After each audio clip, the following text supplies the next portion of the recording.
Hello dear, आज हम बात करने वाले हैं फ्री थायराइड टेस्ट के बारे में। फ्री थायराइड टेस्ट क्या होता है और ये किस कंडीशन में किया जाता है और इसकी रिपोर्ट को हम कैसे देख के पता करते हैं कि नॉर्मल है या अबनॉर्मल है। तो चलिए समझते हैं। अब फर्स्ट बात करें कि थायराइड क्या है। तो थायराइड एक बटरफ्लाई शेप एंडोक्राइन ग्लैंड होती है जो हमारी नेक के फ्रंट में प्रेजेंट रहती है।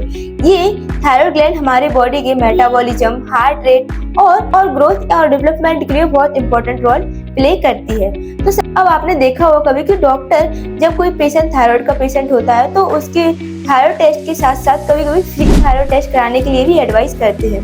तो फ्री थायराइड टेस्ट क्या होता है? तो इसमें हम जो फ्री थायराइड टेस्ट होता है उसमें पैरामीटर्स मेजर करते हैं। फर्स्ट रहता है FT3 जिसे हम कहते हैं फ्री T3 या फ्री ट्राईआयोडोथायरोनिन, ठीक है। सेकंड रहता है फ्री T4 जिसे कहते हैं हम फ्री थायरोक्सिन हार्मोन।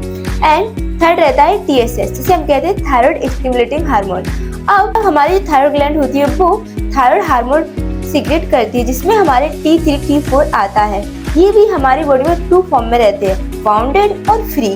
अब जो बाउंडेड रहते हैं वो टोटल T3 T4 में आते हैं जब थायराइड फंक्शन टेस्ट कराते हैं। अब जो फ्री थायराइड टेस्ट कराते हैं हम उसमें हमारे फ्री वाला जो फॉर्म रहता है थायराइड हार्मोन्स का वो मेजर किया जाता है जिसे हम FT3 FT4 कहते हैं। और TSH क्या होता है? TSH थायराइड स्टिमुलेटिंग हार्मोन होता है जो पिट्यूटरी ग्लैंड से रिलीज होता है और थायराइड ग्लैंड को हार्मोन बनाने के लिए स्टिमुलेट करता है।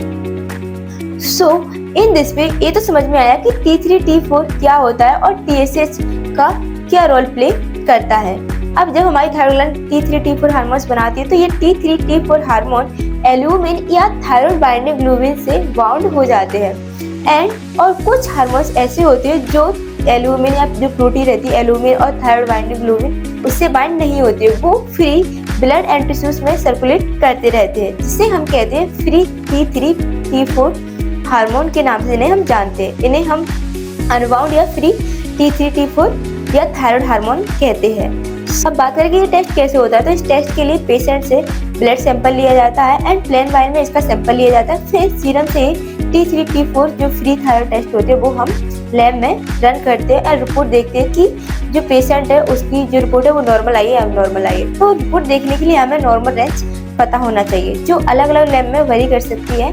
मेथड है रीजेंट के हिसाब से। तो बात करें इसकी नॉर्मल क्या होती है। तो जो फ्री T3 या FT3 होता है उसकी जो नॉर्मल रेंज होती है 2.0 से 4.4 पिकोग्राम पर ml होती है। अब बात करें FT4 की फ्री T4 की जो नॉर्मल रेंज होती है 0.8 से 1.8 नैनोग्राम पर ml होती है। और जो TSH की नॉर्मल रेंज होती है वो थायराइड फंक्शन टेस्ट और फ्री थायराइड फंक्शन टेस्ट में दोनों में एक ही देखने को मिलेगी। अब इसकी जो नॉर्मल रेंज होती है वो होती है 0.4 से 4.0 मिली इंटरनेशनल यूनिट पर ml इसकी नॉर्मल रेंज होती है। सो इन दिस वे अगर हमें रिपोर्ट अबनॉर्मल देखने को मिलती है तो पेशेंट को हम बताते हैं कि उसे हाइपोथायराइडम है या हाइपर थायराइडम है। वो डिपेंड करता है कि आपकी जो रिपोर्ट है वो क्या आई है। उसमें ये थायराइड फंक्शन टेस्ट या फ्री थायराइड फंक्शन टेस्ट में क्या डिफरेंट होता है आपको समझ में आया होगा।